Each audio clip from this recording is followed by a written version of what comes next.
C'est l'heure du second débat de ce Sens Public. On va plonger dans un dictionnaire pas comme les autres. Il compte beaucoup moins de pages, mais beaucoup plus d'injures que le Robert ou le Larousse. C'est celui des mots utilisés par Donald Trump. Ils disent beaucoup de sa personnalité, de sa stratégie politique et du traitement qu'il réserve à ses ennemis comme à ses alliés. Cécile Sixou.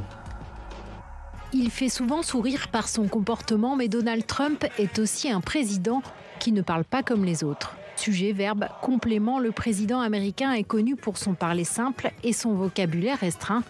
Cette traductrice, qui a beaucoup pratiqué ses discours, reconnaît la pauvreté de son langage. En me penchant un peu sur le personnage de Trump et sur sa façon de s'exprimer, je me suis rendu compte qu'à traduire, il était très différent des autres hommes politiques que j'avais pu traduire avant. Donc il utilise des mots très simples, très basiques. Pendant son premier mandat, il y a des chercheurs qui sont penchés sur l'étendue de son vocabulaire et qui ont déduit qu'il avait le champ lexical d'un élève de 5e. Donald Trump est aussi passé maître dans l'usage des adverbes, des adjectifs et des superlatifs. Very well. Extremely strong. Great Commonwealth. Very, great, worse. Ces mots positifs ou négatifs répétés, parfois martelés, lui permettent d'exagérer l'expression de ses idées dans un sens ou l'autre. Il exprime avec des mots très simples comme good et bad l'idée qu'il y a des choses qui sont bonnes, il y a des choses qui sont mauvaises et évidemment, il faut toujours choisir les choses qui sont bonnes, donc forcément les siennes. Et il n'y a rien entre les deux. Le vocabulaire négatif, il le garde pour ses adversaires, l'une de ses principales cibles, qu'il n'hésite pas à insulter. Kamala Harris est une vice-présidente pourrie, la pire. Tu es la pire vice-présidente. Kamala, vous êtes virée, sortez d'ici, vous êtes virée. Son grand jeu, c'est aussi de leur donner des surnoms. Il appelle par exemple Joe Biden Sleepy Joe, l'endormi, ou encore Hillary Clinton Crooked Hillary, la crapule. Tout ça s'inscrit dans une stratégie véritablement de délégitimation de ses adversaires. Il s'attaque directement à eux en tant que personne, en fait, plutôt qu'à leurs idées, plutôt qu'à leurs arguments. C'est ça qui est intéressant. C'est une stratégie en politique qui est assez courante d'essayer de s'attaquer à la personne plutôt qu'aux idées, mais Donald Trump le fait constamment et d'une façon particulièrement forte. Les hommes politiques ne sont pas les seuls à faire les frais de son langage insultant. Il dévalorise aussi en permanence les migrants, les Chinois ou encore les médias. Et on plonge dans le dictionnaire de Donald Trump, ces mots qui hystérisent l'Amérique avec Catherine Fieschi. Bonsoir, bienvenue. Vous êtes politologue, chercheuse associée au Centre Robert Schuman de l'Institut universitaire européen de Florence et auteur de Populocratie, c'est chez Agenda Publishing. Jérôme Biala-Godefroy, bonsoir et bienvenue. Bonsoir. Vous êtes docteur en civilisation américaine, chargé de cours à Sciences Po Paris. On ne pouvait pas ne pas vous inviter. Les mots de Trump, c'est le titre de votre livre, c'est publié chez Dalloz. Aïché Gulsert, bonsoir et bienvenue. Bonsoir. Vous êtes journaliste turco-américaine et professeur à l'école de journalisme de Sciences Po. Et évidemment, Tam Tranui est resté à mes côtés, éditorialiste politique. Qu'est-ce que vous retenez, Catherine Fieschi, dans ce dico-Trump, là, dans ce vocabulaire, la simplicité, la vulgarité, le sens des formules choc? Qu'est-ce qui vous vient en premier? Alors moi, parce que je suis spécialiste des populismes, ce qui me frappe, c'est que c'est un populisme vraiment très classique, d'une certaine façon, même si après il y a d'autres ruptures.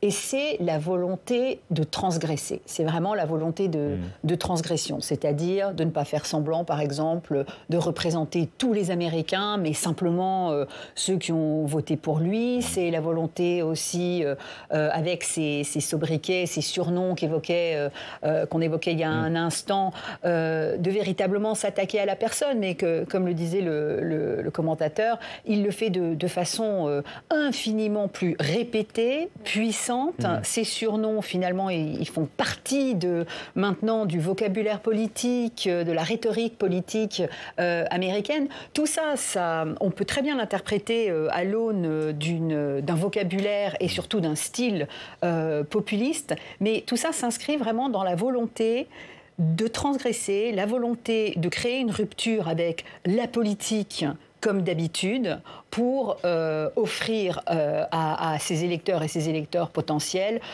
une Amérique complètement différente, quoi qu'il en coûte. Ouais. Jérôme Viala-Godefroy, vous avez sorti votre livre il y a un an à peu près, donc juste avant la réélection de Donald Trump. Une année enfin un peu moins, de second mandat. Quel bilan vous en faites? Est-ce qu'il y a de nouveaux mots apparus ou une nouvelle ligne directrice d'une certaine façon? Alors il s'est beaucoup radicalisé et on a vu ça déjà pendant la campagne. Et d'ailleurs cet aspect aussi martyr qui est très fort, et la vengeance aussi, c'est quelque chose qui est vraiment apparu dans la campagne, et là, qui s'applique d'ailleurs, et il le dit régulièrement, et les mots sont mis en mots MAUX, vraiment, ça devient des actions. Mais ce que je trouve aussi intéressant, c'est par rapport à ce qu'il dit en général, c'est la transformation du sens des mots. C'est même une inversion du sens des mots. Par exemple, il parle des fake news pour les vraies nouvelles qui viennent des médias mainstream, et tout ce qui est conspiration deviennent les vraies nouvelles, les vraies voilà. Et on a comme ça des inversions permanentes. Et puis c'est effectivement cette radicalité dans les mots. Il est allé jusqu'à parler de l'empoisonnement du sang de la nation par les immigrés. Donc ça va très très loin. C'est un langage qui a effectivement rappelé le langage utilisé par Hitler. Donc ça, ce sont des spécialistes qui l'ont dit. Et puis l'autre élément intéressant, pour rebondir sur ce qui a été dit, c'est effectivement, et ça il le faisait déjà avant, mais c'est cette façon de parler qu'il a, vulgaire, mais qui plaît à une partie de la population parce que ça leur donne l'impression qu'il est plus vrai. Il est comme eux. Oui.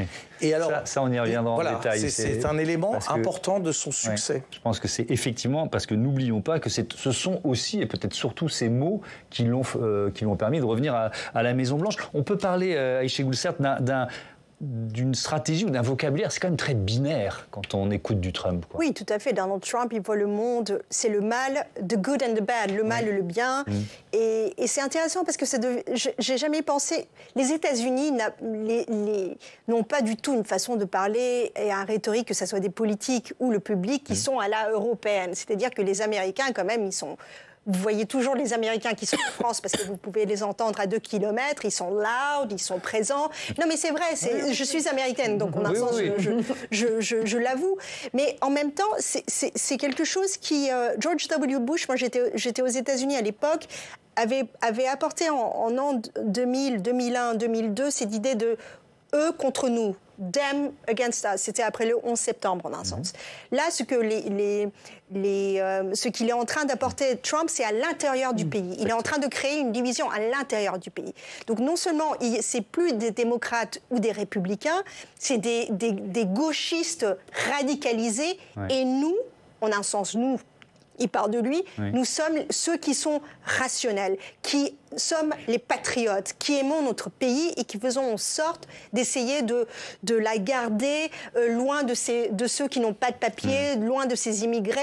Il y a des choses qui sont aussi vachement en écho avec je trouve, parce que vous disiez populistes, avec les populistes et les démagogues européennes, c'est-à-dire que la France va être submergée par exemple, les musulmans, comme lui, il dit, les États-Unis est occupé par les sans-papiers ou les Mexicains.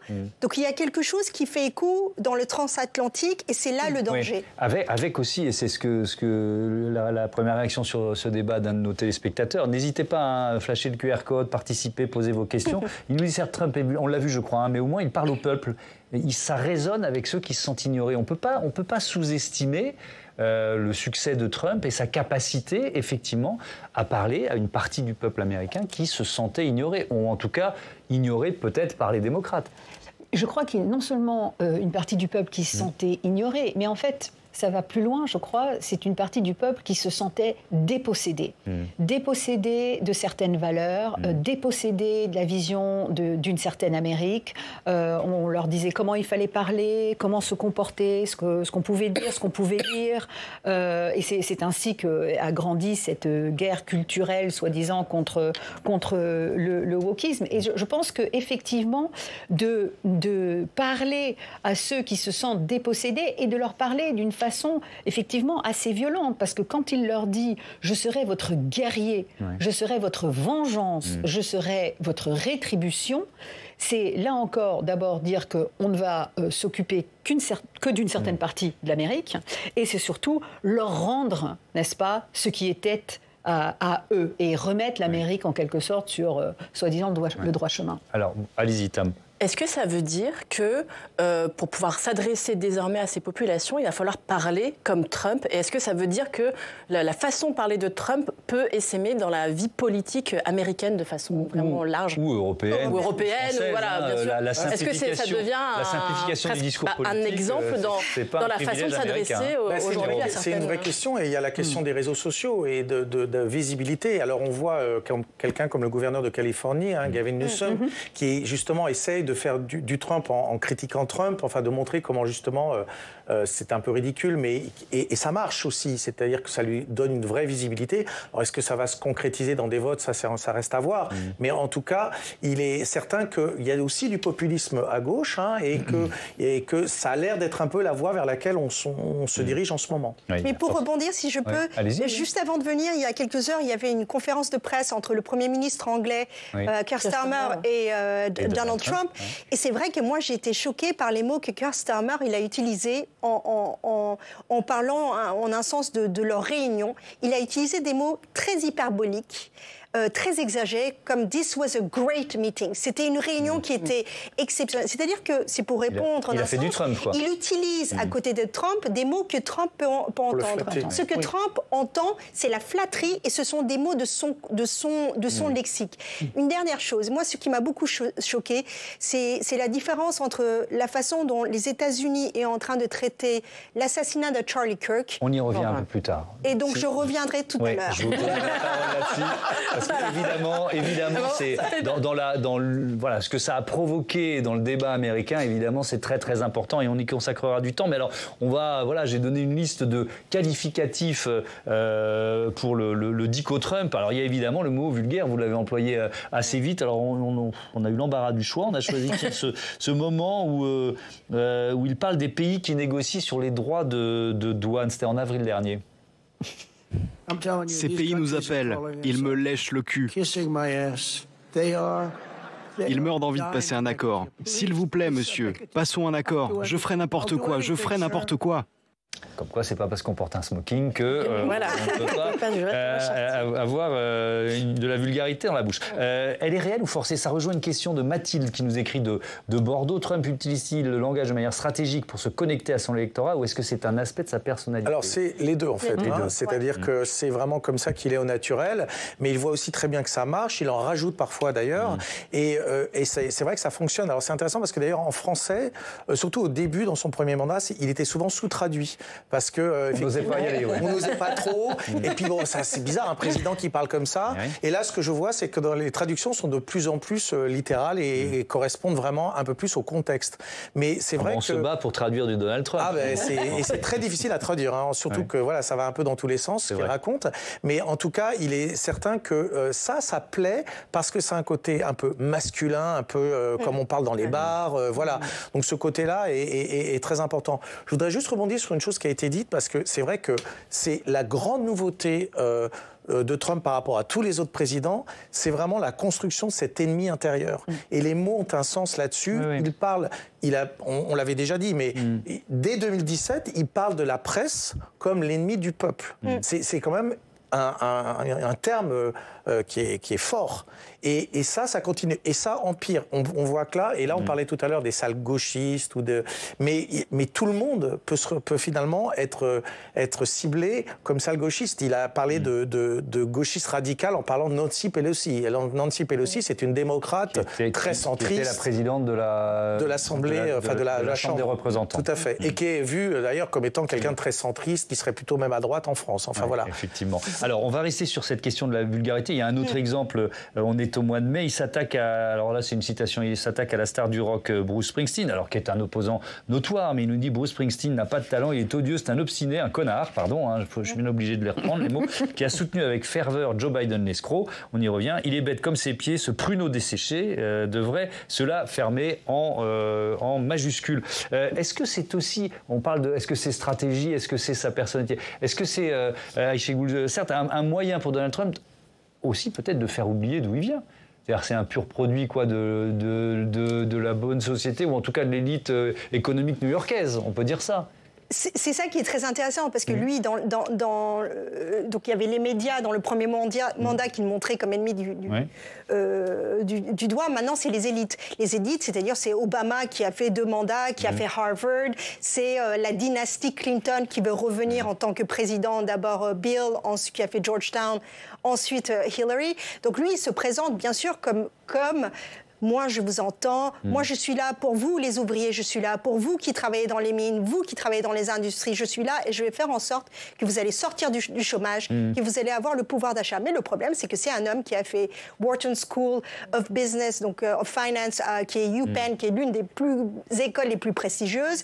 C'est un garçon qui vient des écoles privées. Et il le dit parfois. Hein. Au début, il le disait.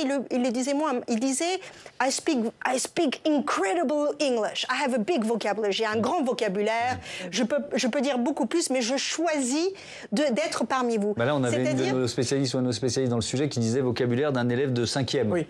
Et encore, je pense qu'on a eu nos enfants en 5e, ils pouvaient parler mieux que Donald Trump. On essaye de faire en sorte qu'il parle mieux. Aussi, il a un accent du Queens. Et c'est intéressant. C'est quel quartier, là? Il faut l'expliquer. Le Queens, c'est justement un quartier ouvrier de New York. Parce que lui, il vient d'une famille très, très cossue, mais qui habitait dans le Queens. Et donc, alors il va dire par exemple huge au lieu de sans prononcer le H. Enfin voilà, il a des. Et donc, ça l'associe aussi à une façon de parler plus ouvrière d'une certaine manière. Et moins intellectuelle. On a un sens moins intellectuel. Alors, on est volontiers moqueur quand on parle de Donald Trump, mais quand même, Catherine Fessy, il y a une stratégie et une stratégie efficace. Il ne faut pas se tromper là-dessus, quoi. Et alors, évidemment, c'est la palissade de le dire, puisqu'il a remporté 2 élections aux États-Unis. Mais enfin, voilà, il sait ce qu'il fait, il sait à qui il s'adresse, il sait comment s'adresser. Ce que certains n'ont pas su faire aux États-Unis, notamment les démocrates, s'ils ont perdu ces élections, c'est parce qu'eux n'ont pas trouvé les mots pour convaincre une majorité d'Américains. Il ne faut quand même pas oublier ça. Tout à fait. Et je pense que ça vient de plusieurs choses. D'abord, il y a l'organisation qui s'est mise en place. Alors même dans les années 90, il y a assez longtemps aux États-Unis, les think tanks de droite qui ont commencé à trouver qu'il fallait en fait peut-être se dissocier d'un certain libéralisme, peut-être même rétropédaler sur le libéralisme économique, et on en voit les fruits maintenant avec Trump. Et puis il y a eu tout le travail de fait entre l'élection de Joe Biden et le deuxième mandat de Trump par la Heritage Foundation, par The America First Institute, qui se sont tous rendus compte que Trump pouvait être leur voiture bélier, en quelque sorte. Et il reprend certains de leurs mots, d'une certaine façon. Il impose dans le débat public des mots qui ont été pensés par ces think tanks. Et certains, alors des think tanks, et puis aussi quelques intellectuels un petit peu allumés à la Curtis Yarvin, plus associés à la tech, à l'aile libertarienne en fait de la droite. Lui, ce qu'il arrive à faire, c'est en quelque sorte à synthétiser tout ça. Et ce qui est intéressant, c'est que ces gens-là ont très bien compris qu'ils pouvaient instrumentaliser le désir de pouvoir de Donald Trump, et lui a été suffisamment intelligent pour se rendre compte quand même qu'on lui donnait un certain playbook. Donc ils se sont remarquablement... En bon français une feuille de route. Une feuille de route, oui voilà, une feuille de route. J'ai progressé en... Félicite. C'est bien aimable. Impressionnant. C'est mon prof particulier. Et je pense qu'en fait, la rencontre de ces désirs beaucoup plus rationnels, pensée intellectualisée, avec cet homme qui a un désir de pouvoir, et aussi dont on voit, parce que dans son vocabulaire aussi, il y a la jouissance du pouvoir.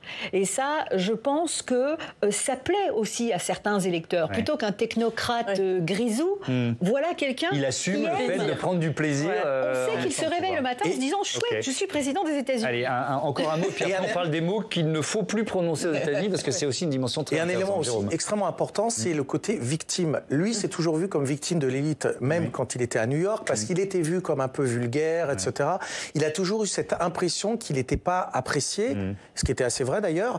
Et ce côté victime d'une élite, c'est quelque chose qui plaît aussi et qui le met en lien avec son électorat. C'est très important, cette victimisation. Tam, on va s'intéresser effectivement aux mots qui ont été rayés, certains mots, par Donald Trump, certainement rayé des documents officiels. Oui, l'ère Trump 2 a débuté sous la forme d'un immense autodafé numérique. On ne brûle plus les livres aujourd'hui, mais on scanne grâce à l'IA les documents officiels des administrations pour les expurger des mots égalité aux soins, LGBT, diversité. Combien sont-ils ces mots interdits ou sous surveillance? 100, 200? On connaissait de longue date, et on en a parlé, la brutalité, la rhétorique agressive de Trump, notamment sur X, ou dans ses discours. On a reparlé de ce discours où il a accusé l'immigration d'empoisonner le sang des Américains. On a découvert une nouvelle violence infligée à la langue depuis janvier en décrétant la mise à mort de certaines idées ou certaines notions. Et donc vous nous parlez d'une purge idéologique, d'une violence qui ne sont pas sans conséquences. Alors je ne dis pas que la violence politique est née aux États-Unis avec Trump, bien entendu. Un simple chiffre, 4 présidents assassinés depuis 1865, 16 qui ont fait l'objet de tentatives. Mais le langage de Trump a d'évidence contribué à façonner la réalité américaine des 10 dernières années. Il a eu le verbe performatif. Dire, c'est faire, comme l'a théorisé le très populaire philosophe britannique J.L. Austin.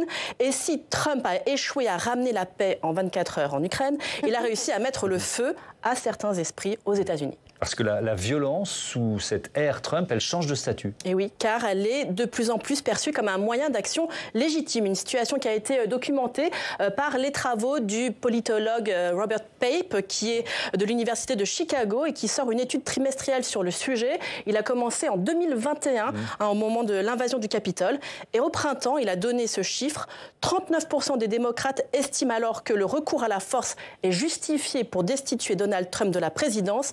Et 24% des républicains jugent justifié le recours à l'armée par Trump pour intervenir contre ses opposants. Bref, il y a donc des dizaines de millions d'Américains qui soutiennent aujourd'hui la violence politique. Et Robert Pape estime que l'Amérique est entrée dans une nouvelle ère qu'il appelle l'ère du populisme violent. Et dans ce contexte, ce Robert Pape s'inquiète des conséquences de l'assassinat de Charlie Kirk. Et il s'en est ouvert cette semaine dans le New York Times. Charlie Kirk, aimé par des millions d'Américains, désormais pleuré par ces mêmes Américains. Voilà ce qu'il dit: le chagrin collectif peut se transformer en colère collective, puis en volonté collective de mener des politiques agressives susceptibles de déboucher sur des spirales de violence inimaginable. Tel est le funeste scénario qu'il craint pour les États-Unis et que l'on peut craindre, j'allais dire, partout ailleurs. Quand on voit par exemple comment Elon Musk, par exemple l'ex-best friend de Donald Trump, a galvanisé par ses mots les manifestants à Londres le week-end dernier contre l'immigration. Il les a incités à la violence. Je vous rappelle l'une de ses prises de parole: que vous choisissiez ou non la violence viendra à vous. Soit vous ripostez, soit vous mourrez. Merci beaucoup, Tam. Et on va effectivement se concentrer pendant quelques minutes sur cet assassinat de Charlie Kirk que vous voyez en photo, qui va réapparaître, je pense, derrière moi. Il y était il y a quelques secondes. Influenceur, trumpiste, assassiné en plein meeting à Aïché-Goulsert. Quels ont été les mots choisis par Donald Trump après la mort de Charlie Kirk?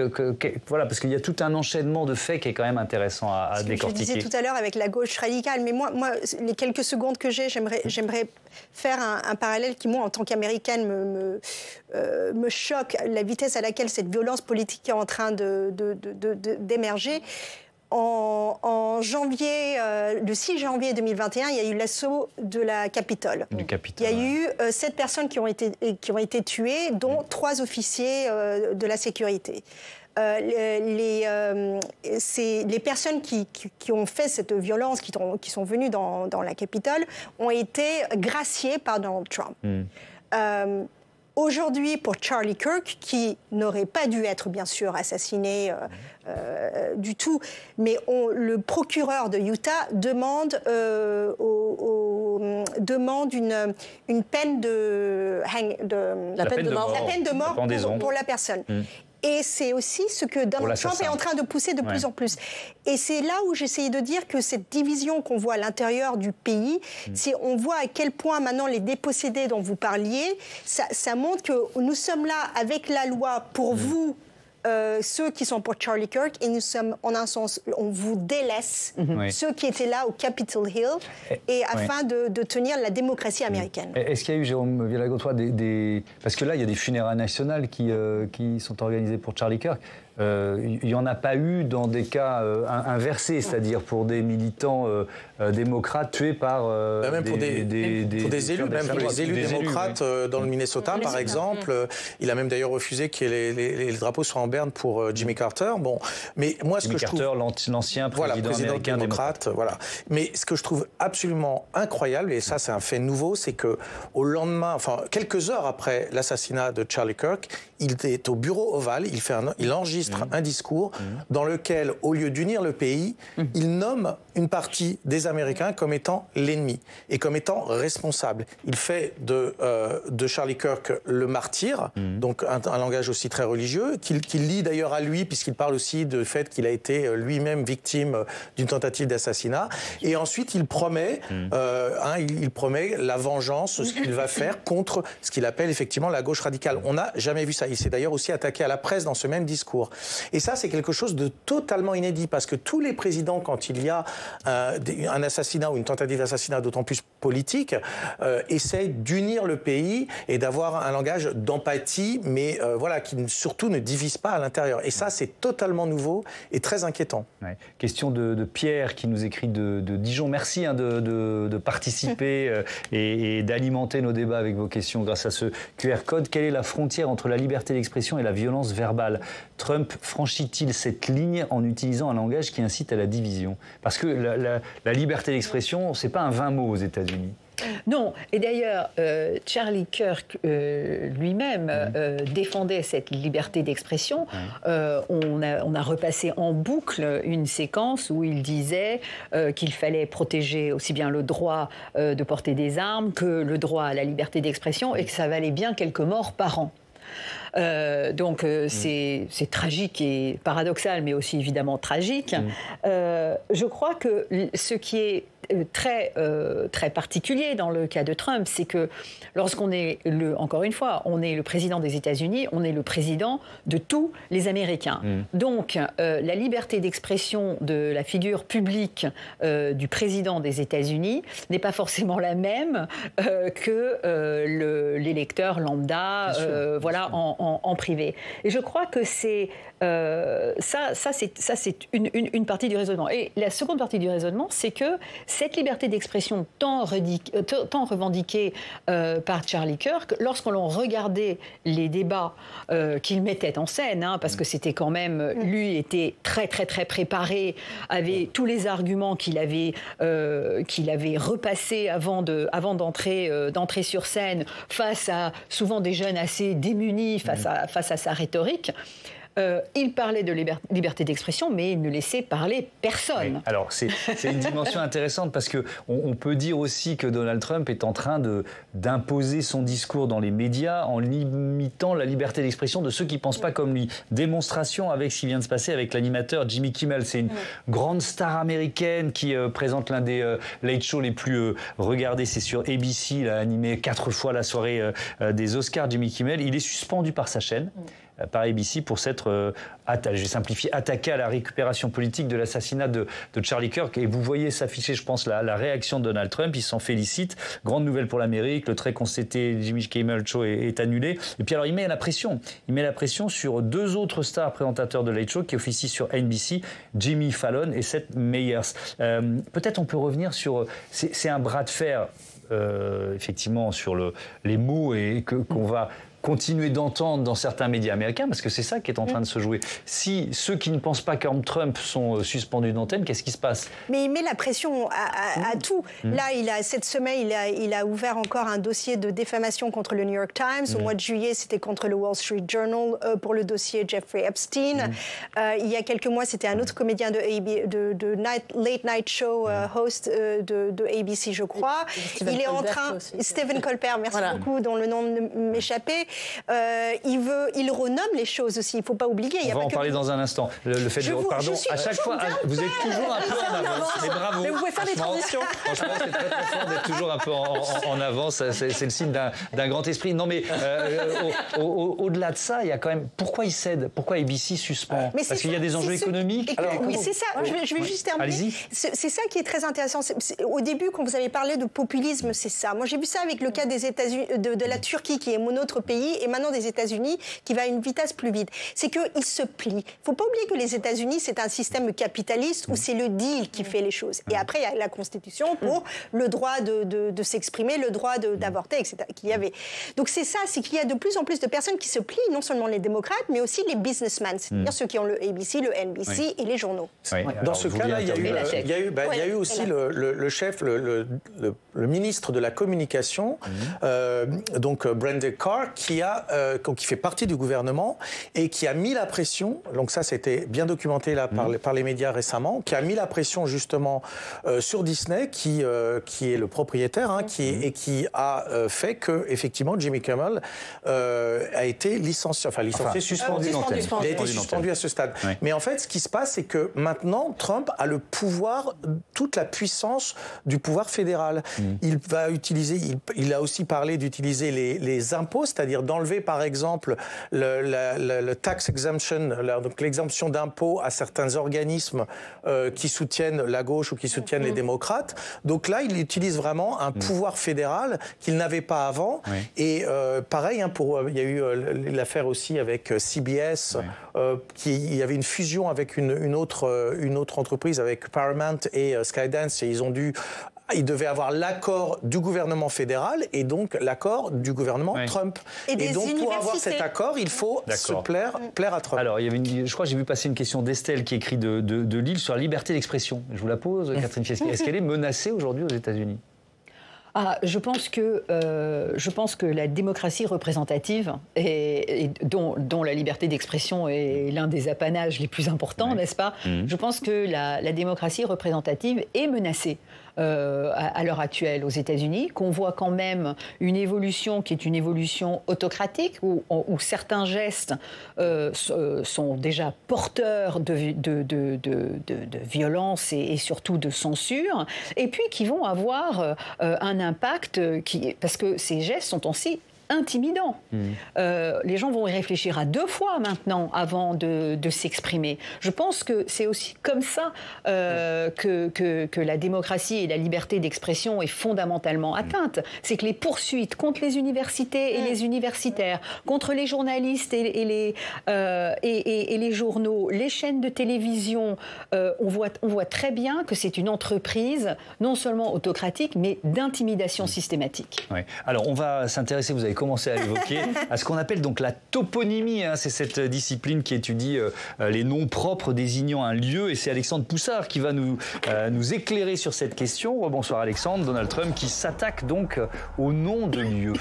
Et oui, souvenez-vous, à son arrivée, à son retour à la Maison-Blanche, Donald Trump a signé un décret pour changer le nom du golfe du Mexique, ce golfe maritime que se partagent les États-Unis, le Mexique et Cuba. Et Donald Trump l'a rebaptisé en golfe d'Amérique. Il a d'ailleurs imposé ce changement de nom par la manière forte. Un exemple, l'agence de presse AP a été exclue de la Maison-Blanche car elle a continué à utiliser le nom de golfe du Mexique. Écoutez Donald Trump.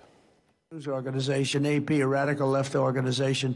de presse AP est une organisation de gauche radicale qui nous traite très mal. Et ils refusent de reconnaître que l'ancien golfe du Mexique s'appelle maintenant le golfe d'Amérique. Google Maps a changé, presque tout le monde a changé. Ce golfe s'appelle le golfe d'Amérique. Et d'ailleurs, le gouvernement mexicain a porté plainte contre Google qui a décidé d'adopter le nom Golfe d'Amérique dans son application de cartographie Google Maps. Le Mexique qui rappelle que le nom Golfe du Mexique est internationalement reconnu depuis 1607. Donald Trump mène aussi cette bataille des noms de lieux à l'intérieur même du territoire américain. Ah oui, avec notamment une bataille autour d'une montagne, le mont McKinley en Alaska, que vous voyez sur cette image. Il y a 10 ans, le président Barack Obama avait rebaptisé cette montagne en mont Denali, son nom dans l'une des langues autochtones. C'était une demande de la population locale et à l'époque, Donald Trump avait vivement critiqué cette décision et donc en 2025, à son retour à la Maison-Blanche, il a rétabli le nom de mont McKinley, du nom de l'ancien président des États-Unis, William McKinley, qui était issu du camp des Républicains. Autre cas de figure, celui d'une base militaire, le Fort Bragg en Caroline du du Nord, qui est l'actuel QG des forces spéciales américaines. Et cette base, elle portait le nom de Braxton Bragg, un général confédéré pendant la guerre de sécession et qui défendait donc l'esclavagisme. Et en 2020, une initiative transpartisane, démocrate et républicain, a permis au Sénat américain de rebaptiser ce Fort Bragg en Fort Liberty. Et à l'époque, Donald Trump était le seul républicain à critiquer cette décision. Et donc, là aussi, en 2025, il a décidé... Retour à la Maison-Blanche, qu'est-ce qu'il fait ? Eh ben, il rebaptise ce Fort Liberty en Fort Bragg. Okay. Sauf qu'il y a une astuce. Ce Fort Bragg, officiellement, fait référence à un homonyme de Braxton Bragg, Roland Bragg, qui est un ancien soldat américain de la Seconde Guerre mondiale, inconnu jusque-là. C'est une astuce de Donald Trump pour contourner la loi américaine de 2021 qui interdit désormais toute référence aux confédérés. Merci beaucoup Alexandre pour toutes ces informations. Je veux bien vous entendre. Alors évidemment, je commence avec vous Chigoul parce que vous commenciez à en parler tout à l'heure. Qu'est-ce qu'il y a derrière ? Est-ce que c'est une façon tout simplement de parler à sa base, de satisfaire la base MAGA en rebaptisant des lieux, ou est-ce que ça va plus loin que ça ? Je pense qu'il y a un désir de réveiller vraiment le côté nationaliste du pays, plus que patriote, un nationaliste, ce qui va avec le populisme et la démagogie. C'est-à-dire qu'il essaie de donner à entendre ce qu'il pense que le peuple veut entendre. Il y a une chose que j'aurais aussi à ajouter, c'est que c'est son désir de changer le nom du ministère de la Défense, qui a été le cas depuis 1945, en ministère de la Guerre actuellement. Et ça montre aussi la posture que les États-Unis sont en train de prendre vis-à-vis de l'international, surtout, je pense, vis-à-vis de la Chine et de l'Asie, bien sûr, qu'ils voient comme un autre ennemi dont vous parliez. Et une dernière chose, à nouveau, pour renommer, donner d'autres noms, rebaptiser, comme le mot qui a été utilisé, il ne faut pas oublier qu'il est le grand mentor, le grand professeur de Donald Trump. Ce n'est pas, c'est pas Trump senior, son père, c'est Roy Cohn. Roy Cohn, le grand avocat, qui était quand même le juriste qui a suivi le macartisme, malheureusement, dans les années 50 aux États-Unis, et qui disait sans arrêt à Donald Young, au jeune Donald, qu'il faut toujours nier et qu'on peut tout rechanger, tout rebaptiser et tout américaniser. Et je pense qu'en changeant des noms comme ça, c'est ça qu'il est en train de montrer. Jérôme Godefroy, est-ce que c'est une forme d'impérialisme américain qui s'exprime aussi avec cette stratégie sur les noms de lieux ? Alors c'est même un impérialisme, je dirais, le retour de l'homme blanc. Voilà, on le voit par exemple par rapport à McKinley. Enfin, c'est cette idée. D'ailleurs, il héroïse aussi McKinley, qui était lui-même un impérialiste et qui, avait aussi n'était pas, était un populiste d'une certaine manière. Mais ce qu'on voit vraiment, c'est ce pouvoir que Trump aime montrer, qui est quasiment le pouvoir de Dieu. C'est je peux même nommer les choses, je peux renommer les choses. Et ça, c'est vraiment quelque chose qu'il fait constamment, mais c'est aussi une manière d'effacer certaines choses. Et donc là, il efface certains noms pour en mettre d'autres et pour revenir à un récit. Et c'est exactement comme ce qu'il fait d'ailleurs quand il essaie de changer des noms, de changer ce qu'il y a dans les musées. Le Smithsonian, par exemple, il essaie d'effacer certains aspects de l'histoire. Et donc, en effaçant le langage, en effaçant des mots de la langue, on arrive à reconstruire et changer totalement le récit. Alors, je vais reprendre une partie de la justification par le camp Trump, mais moi, en vous écoutant, je pense aussi à ce qui se passe dans notre pays aujourd'hui. Est-ce que l'histoire a aussi été écrite d'une certaine façon et c'est pas logique de la réécrire, Catherine Fieschi ? Vous voyez ce que je veux dire ? Parce qu'il y a cet argument, c'est-à-dire, ok, c'est une pensée plutôt gauche-démocrate qui a écrit l'histoire, et donc c'est un peu normal de la rééquilibrer. Je crois que c'est effectivement la défense qu'il pourrait avancer. Ce qui est important, c'est peut-être d'avoir ce genre de débat. D'abord, l'histoire, elle s'est écrite au fur et à mesure avec des débats. La loi qui interdit l'utilisation des noms des confédérés, par exemple, elle a été l'aboutissement d'un gigantesque débat aux États-Unis. Et tant que ce débat a lieu et qu'il porte ses fruits, alors on peut toujours, je pense, revisiter l'histoire. Mais là, ce qu'on fait, c'est simplement on recadre sans aucun débat, on renomme, et je trouve que l'idée que vous évoquiez, qu'on nomme les choses comme cela nous arrange, c'est là qu'il y a une rupture. On sait que l'histoire, elle est en permanence en train d'être négociée. Là, c'est pas une renégociation, c'est simplement un déni des négociations qui ont eu lieu jusqu'à maintenant, et on plante un drapeau au Groenland, on veut planter un drapeau dans le golfe du Mexique. Et c'est d'ailleurs un impérialisme assez paradoxal, parce que d'un certain côté, il y a chez Trump un retour, je veux m'occuper des Américains, je veux que ce soit les Américains qui vivent bien, je veux que l'Amérique s'enrichisse, etc. Et je ne veux plus de toutes ces guerres. Aujourd'hui, pendant la conférence de presse avec Keir Starmer, il a annoncé au monde que finalement, il avait résolu 7 guerres sur 8. On n'en a pas tellement entendu parler de ces résolutions, mais voilà. Ouais. Et que vraiment, c'est un impérialisme qui est paradoxal, parce qu'il ne veut pas s'immiscer et en même temps, on veut grappiller des territoires, surtout américains. C'est du branding aussi. Hein. Il y a un côté branding chez lui, parce que les noms, voilà, il met son nom doré partout, voilà, et c'est la même chose pour lui. C'est aussi une manière de faire de mettre la marque, l'image, la marque de Trump. Qui prolifère. Une question autour du fait que jusqu'au mois de mars, il n'y avait pas de langue officielle aux États-Unis, et que l'anglais est devenu la langue officielle des États-Unis seulement à partir du mois de mars, avec un décret pris par Donald Trump. J'ai vu aussi que, du coup, par exemple, ça n'obligeait plus les administrations à avoir des documents en langues étrangères pour faciliter l'immigration. Qu'en pensez? Qu'est-ce qu'il y a aussi derrière cela? C'est vraiment sonner le glas du multiculturalisme. Hein, absolument, mais ça montre tout ça, ça montre qu'en réalité, il y a une crise d'identité aux États-Unis qui est énorme.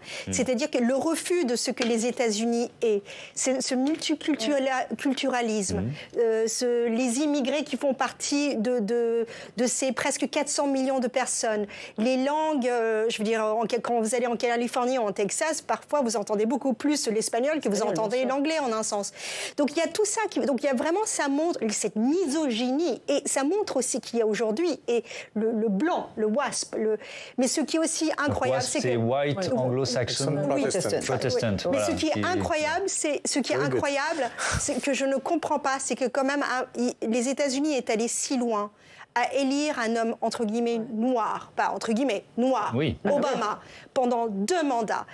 Ils sont allés aussi loin à presque élire une Kamala Harris ou une Hillary Clinton, et qu'aujourd'hui on a en face de nous un homme qui dit que ça peut être que blanc, que masculin, que du pouvoir et que de la violence qui montre. Mais moi, j'ai tendance à penser que les deux sont très liés. Voilà, on n'aurait pas eu Trump si on n'avait pas eu Obama, je pense. Ah non, ça c'est mettre beaucoup. Après, on n'aurait peut-être pas eu Obama si on n'avait pas eu George W. Bush. Oui, mais voilà, on peut toujours refaire. Mais ça montre à quel point ce pays est jeune en un sens. Est jeune, et dans son histoire, et a une crise identitaire aujourd'hui. Oui, effectivement. Et je vais terminer là-dessus peut-être avec vous, Catherine Fieschi, parce que dans notre imaginaire, les États-Unis, effectivement, c'est les Européens qui arrivent en bateau, qui sont accueillis et qui vont réaliser un rêve. Enfin, vous voyez ce que je veux dire, évidemment, il y en a beaucoup qui n'ont pas réussi, mais il y en a plein qui ont réussi. Cette identité-là, elle est en train de se dissoudre ou pas? Mais je crois que justement, cette image un peu d'Épinal du rêve américain, qui est que, bien sûr qu'il y en a plein qui ne réussissent pas, mais il suffit que certains réussissent pour que le rêve américain et l'image du rêve américain perdure. Je crois que cette image, effectivement, a vraiment du plomb dans l'aile. Et lorsque l'on regarde la façon dont se sont creusées les inégalités, la façon dont la classe ouvrière américaine a été véritablement un peu massacrée par les deals qu'a fait Clinton, la désindustrialisation qui l'a facilité, eh bien je crois que c'est pour ça que oui, le rêve américain ne fait plus recette. Merci beaucoup. C'est un peu triste, mais c'est notre dernier. Malheureusement. Merci d'avoir participé à ce débat qui était passionnant. Catherine Fieschi, Populocratie, c'est chez Agenda Publishing, c'est en anglais. Je suis pas sûr d'être assez bon encore, hein, Jérôme, pour pouvoir le lire. Les mots de Trump, c'est aux éditions Dalloz. Voilà, je vous dis à demain, 18h. Ah non, demain c'est vendredi. Bah non, mais oui, on était là vendredi dernier. Donc à lundi, évidemment, 18h, 22h, sur Public Sénat. Merci de participer à l'émission. Merci de votre fidélité. Demain dans la matinale, c'est Jean-Claude Mailly, l'ancien secrétaire général de Force ouvrière FO, qui sera l'invité d'Oriane Mancini. Belle soirée. Salut.